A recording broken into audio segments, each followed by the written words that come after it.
앞으로 우리가 어떤 아파트를 사야 될 것인가? 과거, 현재, 미래 어떤 가치를 봐야 됩니까? 답은 나왔죠. 우린 과거 가치 필요 없고 현재 가치도 별로 상관이 없습니다. 우리는 미래 가치를 봐야 돼요. 근데 미래 가치를 추정하기 위해서는 과거의 사례들도 분석을 해봐야 됩니다. 그렇죠? 하나 예를 들어 볼게요. 아파트 수명이 몇 년? 30년. 그러면은 30년이 되면 리모델링이든 재건축이든 해야 되죠. 그러면 지금 애매하게 10년 차, 20년 차들은 별 생각들이 없겠지만 30년 차 전후가 된 아파트들은 이걸 미래 가치를 어떻게 보셔야 돼요? 있다고 봐야 돼요? 없다고 봐야 돼요? 압구정 현대 아파트를 보면은 미래 가치가 있죠. 그건 재건축이 100% 될 거니까. 근데 재건축이 안 될 것도 있겠죠. 그런 것들은 미래 가치가 없겠죠. 어떤 말씀을 드리려는지 아시겠죠? 과거에는 잘 나갔던 아파트들이 지금 현재 가치, 미래 가치가 없는 아파트가 있어요. 대표적인 게 뭐죠? 세운상가 아파트, 충정로 아파트, 뭐 이런 것들 재건축이 안 돼. 근데 70년대에는 연예인 아파트라고 불릴 정도로 잘 나갔습니다. 동대문 아파트 이런 것들 여러분들 아세요? 지금 젊은 분들은 아예 몰라요. 좀 나이가 있는 분들은 좀 아시겠지만, 예. 결국은 과거 가치, 현재 가치, 미래 가치 중에서는 미래 가치에 포커싱을 하셔야 될 것 같고, 과거에 잘 나갔다 하더라도 미래 가치가 담보되지 않은 것들은 사시면 안 돼요. 지금부터는. 예, 그것들은 가격이 얼마까지 올라가는지 따질 필요도 없습니다. 그러면은 아파트는 결국 똘똘한 내 집 마련이 목표가 될 테인데, 한 채만 소유하면 어떤 아파트를 소유할까요? 입지를 봐야 될까요? 상품을 봐야 될까요?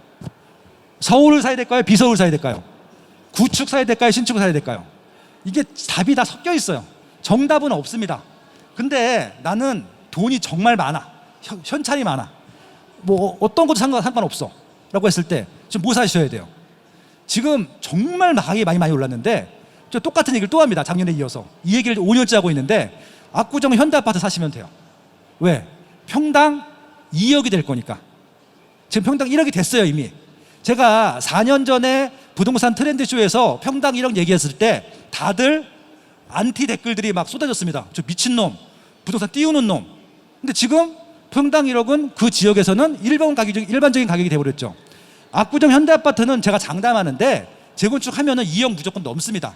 아니 10년이 남았기 때문에요. 10년 동안 2배 되는 거 불가능할 것 같으세요? 제가 올리는 게 아니라 인플레이션 진행되고 거기에 수요가 몰리게 되면, 특히 재건축이 진도가 나가서 입주할 때쯤이 되면은 그렇게 될 수밖에 없다는 얘기입니다. 이해하시겠죠? 일단은 주택 선택할 때 지금 트렌드는 뭐라고요? 입지가 아니라 신축입니다. 원래 압구정 현대아파트가 제일 비쌌는데 2012년도에 반포주공 1단지가 역전을 합니다. 저게 포인트예요. 압구정 현대아파트가 더 비쌌는데 반포주공 1단지가 역전한 이유가 뭐죠? 재건축 속도입니다. 안전진단 통과한 후에 반포주공 1단지가 역전을 합니다. 압구정 현대아파트는 저 때도 한 15년, 20년 남은 아파트였었고요. 반포주공 1단지는 10년 안에 재건축 입주를 할 수 있는 아파트였습니다. 무슨 말씀인지 아시겠죠? 최근에 몇 달 동안 압구정 현대아파트가 가격이 오른 이유는 뭐죠?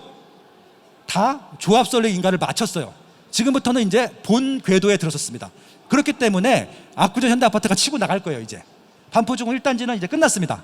끝났다는 게 올라가지 않는다는 게 아니라 오른 만큼 올랐다고요. 그쵸? 지금 들어가기가 부담스럽죠? 31평형이 44억이에요 31평형이. 근데 저는요, 그 아파트도 지금 사실 수 있으면 사시라고 말씀드려요. 왜? 31평형을 갖고 있으면 34평형을 2개를 줘요. 공짜로, 추가 분담금 없이. 34평형이 얼마라고요? 아크로리오파크가 38억, 합치면은 76억. 44억으로 76억짜리 사는 겁니다. 싸요, 비싸요? 지금 그런 세상인 거예요. 현찰만 있으면 하루아침에 부자가 될 수 있어요. 근데 지금 그게 안 되니까 우리는 이런 것들을 따져봐야 됩니다. 결국은 이 장표의 요는 뭐냐면요, 재건축, 리모델링 시기가 가까워 오면은 비싸진다고요. 그리고 재건축, 리모델링 안 될 수 없는 아파트들은 가격이 오르지 않는답니다. 이 말씀을 왜 드리느냐, 서울에 있는 모든 아파트가 다 오르는 줄 알아요. 더 솔직히 말씀드려볼까요? 반은 안 올랐어요. 반은 아예 안 올랐다고, 몇 년 동안. 그러니까 지금 서울 집값이 많이 올랐다 하더라도 입지가 좋은 곳에 구축만 올랐고요, 입지가 나쁜 곳에 새 아파트만 올랐어요. 지난 4년 동안 평균으로 오른 거예요. 반은 아예 안 올랐고요. 심지어는 저렇게 빠진 아파트도 있어요, 가격이. 그렇죠? 그러니까 적어도 미래 가치를 본다라고 하면은 올라갈 아파트인지는 뭔지 보셔야 되는 것들이죠. 그럼 상품 관련 결론입니다. 재건축 리모델링 대상 아파트 사도 되나요? 네. 이거는 무조건 영순위 1순위입니다. 지금부터는 무조건 사세요. 서울이든 경기도, 인천 상관없습니다. 수도권이라고 지방도 마찬가지입니다. 재건축 리모델링이 확정된 아파트 무조건 사세요. 왜? 비싸도 더 비싸질 거니까. 왜? 상품에 대한 트렌드, 선호도가 제일 높은 시기입니다, 지금은. 두 번째, 새 아파트 사도 될까요? 이거는 케이스 바이 케이스예요.